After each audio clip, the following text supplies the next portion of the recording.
HOA Karen toppled Grandma's wheelchair, didn't know we're a family of Navy SEAL veterans.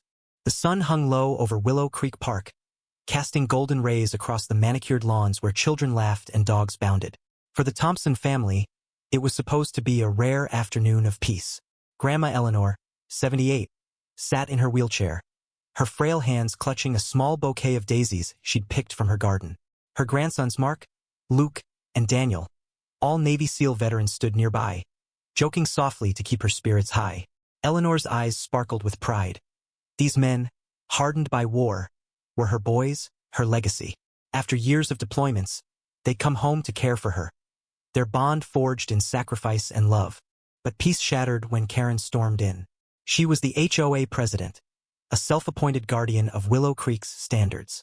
Her floral dress clashed with her scowl as she marched toward Eleanor, her voice sharp enough to slice through the park's calm. "You can't park that wheelchair on the grass," she barked, pointing at Eleanor's chair, which rested on a patch of lawn to avoid the uneven pavement. "It's against the rules. Move it now." Mark, the eldest grandson, stepped forward, his voice calm but firm. "Ma'am, the pavement's cracked. It's not safe for her wheels. We're not hurting anyone." Karen's eyes narrowed, her lips curling into a sneer. "Rules are rules," she snapped. "I don't care about your excuses. Move it or I'll have it towed." The absurdity of towing a wheelchair didn't faze her. Power was her currency, and she spent it freely. Eleanor, ever gentle, tried to defuse the tension. "I'm sorry, dear. I'll move." But before she could finish, Karen lunged forward, grabbing the wheelchair's armrest.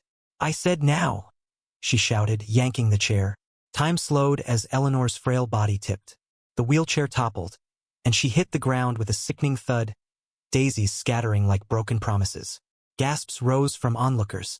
Mark, Luke, and Daniel froze, their military instincts warring with disbelief.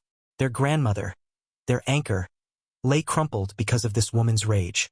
Luke was the first to move, kneeling beside Eleanor, his hands trembling as he checked her for injuries. "Grandma, you okay?" he whispered, his voice cracking. Eleanor nodded weakly, but her eyes glistened with tears, not from pain, but from humiliation. Daniel, the youngest, stood over Karen, his 6 feet 4 inches frame towering. "What the hell is wrong with you?" he growled, his voice low and dangerous. Karen, unfazed, jabbed a finger at him. "Don't you dare threaten me. I'll call the cops." Mark, the quietest but most lethal, stepped between them.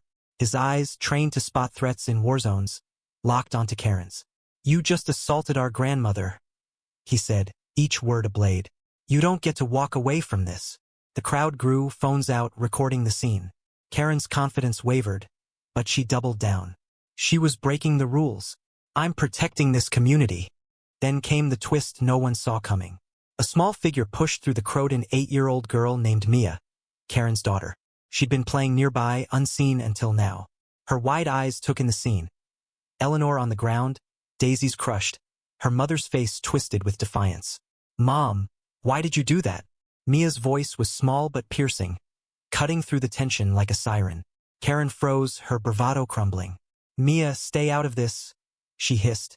But the girl didn't back down. "You hurt her. She's old, Mom." "Why?" The crowd murmured, their judgment shifting from Karen's authority to her shame. Mia's innocent question exposed the cruelty Karen had masked as righteousness. Mark helped Eleanor back into her wheelchair, his hands steady but his heart racing with fury. Luke whispered to her, keeping her calm, while Daniel kept watch on Karen, who now stood isolated, her daughter's words echoing in her ears. The brothers' military training had taught them restraint, but every fiber of their being screamed for justice.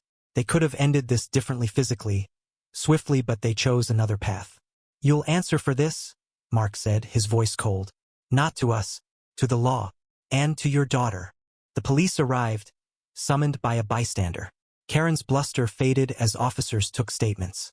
Eleanor, ever forgiving, downplayed her pain, but the brothers insisted on pressing charges. Assault, they said, and the crowd's videos backed them up. Karen was escorted away, her face pale, Mia trailing behind, tears streaming. The park fell silent, the weight of the moment settling like dust. Back home, Eleanor sat by her window, her daisies gone but her spirit unbroken. "Don't hate her," she told her grandsons. her voice soft but firm. She's lost more than we have today. Mark frowned, struggling with her compassion. She hurt you, Grandma. She doesn't deserve your pity. Eleanor smiled faintly. Maybe not, but I've seen enough war through you boys. Hate only breaks you more. The case against Karen unfolded quietly. She faced charges, community service, and a public apology that burned her pride worse than any fine. Mia's words haunted her, forcing a reckoning she hadn't expected. The neighborhood, once her kingdom, turned cold.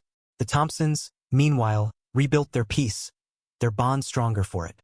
But the sting lingered, not just the fall, but the reminder that cruelty could hide behind rules and righteousness. Eleanor's forgiveness was a choice, not a surrender. The brothers, trained to protect, learned from her that strength wasn't just in force but in rising above. Yet the cost was heavy. A moment of joy stolen, a family's trust in their community shaken. The park, once a haven, now carried the scar of that day. What do you think, was Eleanor's forgiveness justice? Or did Karen deserve more punishment for her actions? Share your thoughts on where compassion ends and accountability begins.